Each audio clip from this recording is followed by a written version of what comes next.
Good morning children. आज हम chapter 9 का आगे का पार्ट समझेंगे। The organisms both plants and animals living in a habitat are its biotic components. जो ऑर्गेनिजम्स दोनों प्लांट्स और एनिमल्स दोनों ही लिविंग इन अ हैबिटेट क्या करते हैं, एक ही हैबिटेट में रहते हैं, तो उनको हम क्या बोलेंगे, biotic components. The non-living things such as rocks, soil, air and water in the habitat constitute its abiotic components। मतलब ऐसी चीजें जो non-living है, मतलब living मतलब जिसमें जान नहीं है, जैसे कि पत्थर हो गए, soil, air, water, तो वो सब जिस habitat में रहते हैं उसको हम क्या बोलेंगे, abiotic components। Are sunlight and heat biotic और abiotic components? क्या सनलाइट और हीट दोनों ही बायोटिक है या फिर अबायोटिक कंपोनेंट है? We know that some plants grow from seeds. हमें पता है कि कुछ प्लांट्स किससे ग्रो होते हैं, सीड से, बीज से ग्रो होते हैं।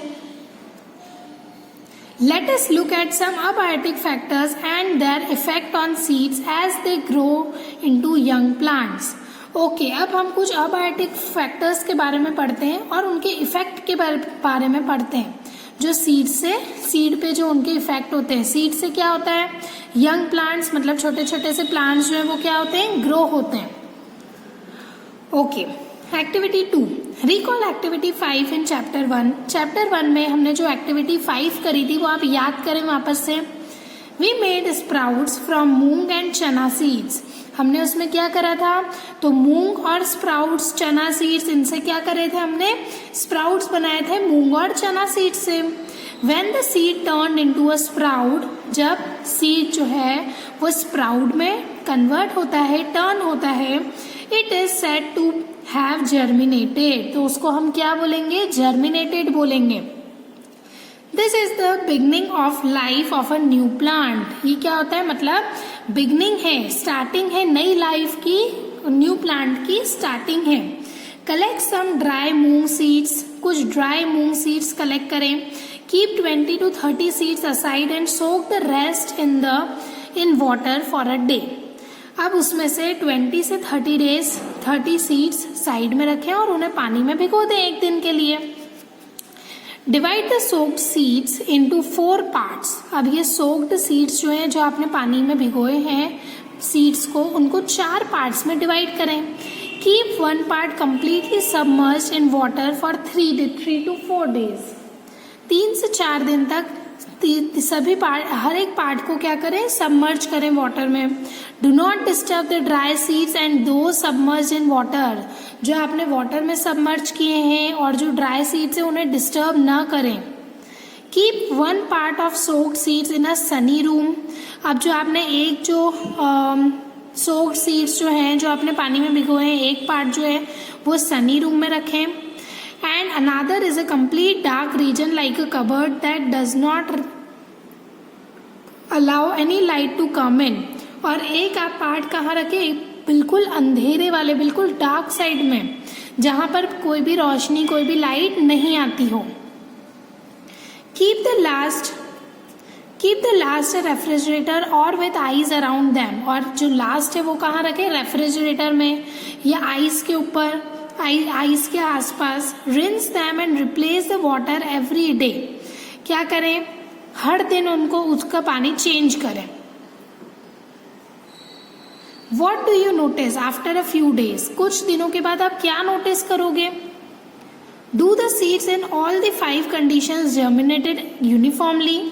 क्या 5 कंटेनर्स में जो आपने 5 पार्ट किए थे, उसके 4 पार्ट किए थे, तो क्या वो एक जैसे ही जर्मिनेट हुए। डू यू फाइंड स्लोअर और no germination in any of this. क्या इनमें से किसी में भी आपको कोई भी जर्मिनेशन नहीं मिला है, कोई ऐसा पार्ट जिसमें जर्मिनेशन हुआ ही नहीं हो। Do you realize that abiotic factors like air, water, light and heat are important for the growth of plants? तो इससे आपको क्या समझ आ रहा है कि जो abiotic parts होते हैं, जो factors होते हैं, जैसे कि air, water, light, heat, ये सब बहुत important होते हैं plant की growth के लिए। In fact, abiotic factors are important for all living organisms. In fact,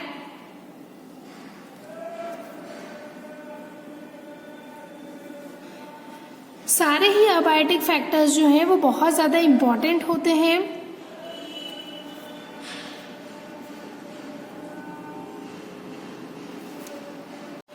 We find that organisms exist in very cold as well as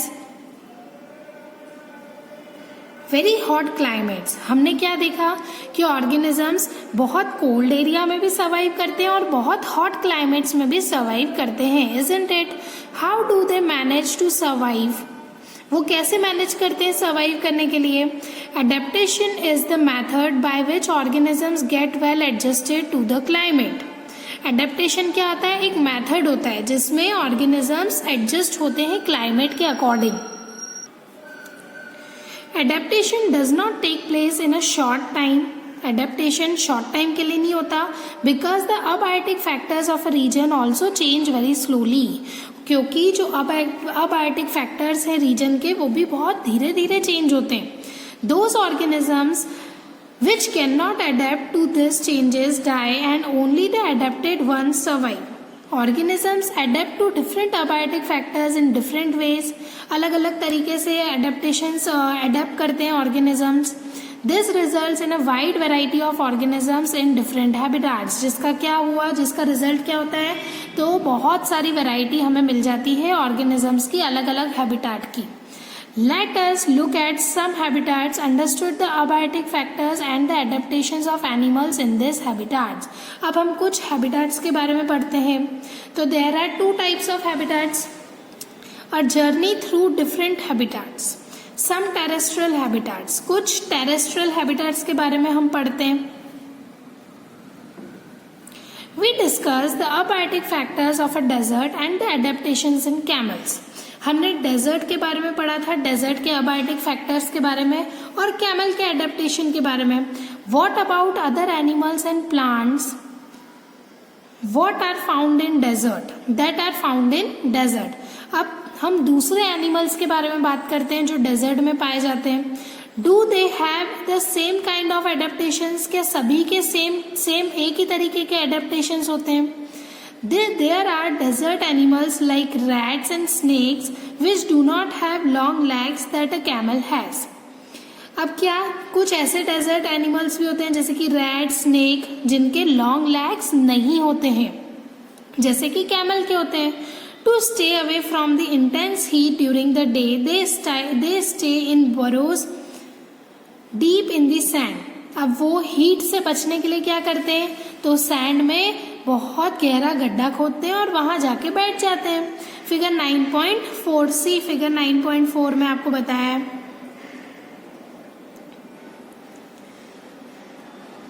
These animals come out only during the night when it is cooler। अब ये animals तभी बाहर आते हैं, सिर्फ night में ही आते हैं जब ठंडी होती है। Figure 9.5 shows some typical plants that grow in a desert। How are these adapted to the desert? अब ये जो प्लांट्स है टिपिकल, ये आपको बताते हैं कि डेजर्ट में वो कैसे ग्रो होते हैं। Activity 3, bring a potted cactus and a leaf plant to the classroom। अब आप क्या करें, जो प्लॉटेड कैक्टस है, जो आपके कैक्टस है लगा हुआ है और जो उसकी लीफी प्लांट है वो अपने क्लासरूम में लाएं। The polythene bags to tie polythene bags to some parts of the two plants. दोनों ही प्लांट्स में जो उनके पार्ट्स हैं उनको पॉलिथीन बैग से बांध दें। As was done for activity 4 in chapter 7। हमने यही एक्टिविटी चैप्टर 7 में भी करी थी, activity 4, where we study transpiration in plants. हमने क्या पढ़ा था वहां पर, तो ट्रांसपिरेशन पढ़ा था, प्लांट्स में ट्रांसपिरेशन कैसे होता है वो पढ़ा था। Leave the potted plants in the sun and observe after a few hours. अब जो पॉटेड प्लांट है वो सन के आगे रखें कुछ घंटों के लिए और देखें क्या हो रहा है changes. What do you see? आपको क्या दिखेगा? Do you notice any difference in the amount of water collected in the 2 polythene bags? क्या आपको दोनों पॉलीथीन बैग्स में जो वाटर कलेक्ट हुआ है उसमें डिफरेंस दिखेगा? Desert plants lose very little water through transpiration. इससे हमें क्या पता चलेगा कि जो डेजर्ट प्लांट्स है, मतलब ऐसे प्लांट्स जो डेजर्ट में ग्रो होते हैं, तो वो बहुत लिटिल वाटर मतलब बहुत कम अमाउंट में वाटर ट्रांसपिरेट करेंगे, मतलब पानी ट्रांसपिरेट होगा। The leaves in desert plants are either absent very small और they are in the form of spines. वो या तो एब्सेंट होंगे या बहुत छोटे होंगे या फिर उनमें कांटे होंगे। This helps in reducing loss of water from the leaves through transpiration. इससे क्या पता चलेगा, ये क्या हेल्प करता है, तो पानी कम ट्रांसपिरेट करने में हेल्प करता है उन्हें। The leaf-like structure you see in a cactus is in fact its stem। जो आप लीफ लाइक स्ट्रक्चर आपको दिखता है ना कैक्टस में, तो वो एक्चुअली क्या होता है, स्टेम होता है। फिगर 9.5 में देखें। Photosynthesis in this plants is usually carried out by the stems.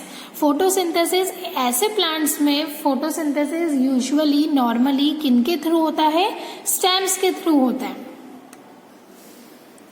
Stem is also covered with a thick waxy layer. उसकी जो स्टेम है वो थिक वैक्सी लेयर, मोटी एक वैक्सी लेयर से कवर होती है, which helps to retain water in the tissues of cacti. जो क्या करती है, जो टिश्यूज होते हैं उनमें वापस से पानी रिकलेक्ट करती है, रिटेन करती है। Most desert plants have roots that go very deep into the soil for absorbing water. और बहुत सारे डेजर्ट प्लांट्स की क्या होती है, रूट्स क्या करते हैं, इतनी गहरी चली जाती है और वो पानी सॉइल से एब्जॉर्ब कर लेती है। अब माउंटेन रीजन्स में कौन से एनिमल्स, कौन से प्लांट्स होते हैं, तो this habitats are normally very cold and windy.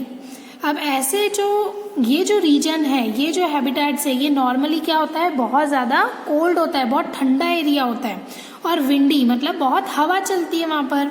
In some areas snowfall में टेक प्लेस इन विंटर्स। अब ऐसे एरियाज में स्नोफॉल विंटर्स में नॉर्मली होता ही है। There is a large variety of plants and animals living in the mountain regions. बहुत large variety होती है प्लांट्स और एनिमल्स की माउंटेन रीजन्स पर, बहुत सारे एनिमल्स और प्लांट्स रहते हैं। Have you seen the kind of trees shown in figure 9.6? 9.6 में ऐसा जो ट्री है ये आपने देखा है माउंटेन रीजन में, कभी देखा है?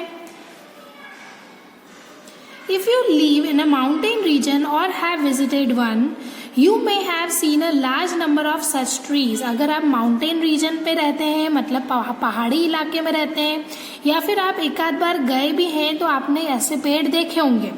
But have you ever noticed such trees naturally growing in other regions? क्या आपने ऐसे पेड़ को दूसरी जगह ग्रो करते हुए देखा है? How are these trees adapted to the conditions prevailing in their habitat? These trees are normally cone-shaped and having sloped branches। अब ऐसे पेड़ की क्या होती है, क्या खासियत होती है कि इनके जो लीव्स है वो कैसी होती है, कोन मतलब तिकोनी होती, कोन शेप्ड होती है। कोन का शेप कैसे होता है, वैसे होती है। एंड स्लोपिंग ब्रांचेस मतलब स्लोप में, है ना, ऐसे होती है। The leaves of some of these trees are needle-like। और जो ऐसी इनकी जो leaves होती है वो needle-like मतलब सुई जैसी होती है। This helps the rain water and snow to slide off easily। तो ये क्या हेल्प करती है, तो जो रेन वाटर होता है या जो बर्फ गिरती है तो वो स्लाइड ऑफ मतलब फिसल जाए, उसमें मदद करती है, नहीं तो वो वहीं अटक जाएगी। There could be trees with shapes with different from this that are also present on mountains. और भी बहुत सारे टाइप के होते हैं जो माउंटेन्स पे प्रेजेंट होते हैं। They may have different kind of adaptations to survive on the mountains. अब इनके अलग एडेप्टेशंस हैं जो ये क्या करते हैं, माउंटेन्स पे सर्वाइव कर लेते हैं। Animals living in the mountain regions are also adapted to the conditions through there.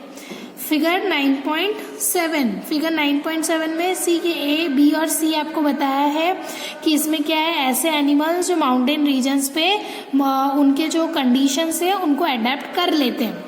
They have thick skin और fur to protect them from cold. अब उनके स्किन पे क्या होता है, तो उनकी या तो बहुत मोटी स्किन होती है या फिर फर होते हैं, जिससे वो क्या करते हैं, अपने आप को कोल्ड से, ठंडी से बचाते हैं। जैसे कि yaks have long hair to keep them warm, उसके क्या होते हैं, बड़े बड़े बाल होते हैं, तो वो उन्हें ठवों से, ठंड से बचाता है।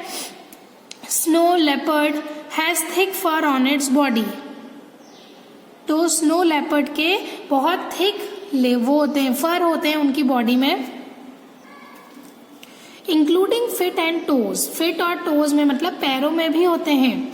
This protects its feet from the cold when it walks on the snow. अब वो क्या करते हैं, उन्हें प्रोटेक्ट करते हैं, जब वो ठंडी में वॉक करते हैं स्नो पर तो उन्हें ठंड नहीं लगे, इसलिए वो फीट्स पे जो हेयर्स होते हैं वो उन्हें प्रोटेक्ट करते हैं। The mountain goat has strong hooves for running up the rocky slopes of the mountains. अब जो माउंटेन गोट होती है उनमें क्या होते हैं, स्ट्रॉन्ग हूव्स होते हैं, जिससे क्या उसको क्या मदद करते हैं, जो रॉकी स्लोप्स होते हैं, मतलब जो पत्थर वाले एरिया होते हैं माउंटेन्स के, उसमें उसको रन करने में हेल्प मिलती है। As we go up in the mountainous region, जैसे ही हम माउंटेनियस रीजन के ऊपर जाते हैं, the surroundings change and we see different kinds of adaptations at different heights. अलग अलग हाइट पे हमें अलग अलग टाइप के एडेप्टेशंस मिलते हैं। अब अपन ग्रासलैंड के बारे में बात करेंगे, तो a lion lives in a forest और a grassland and is a strong animal that can hunt and kill animals like dear.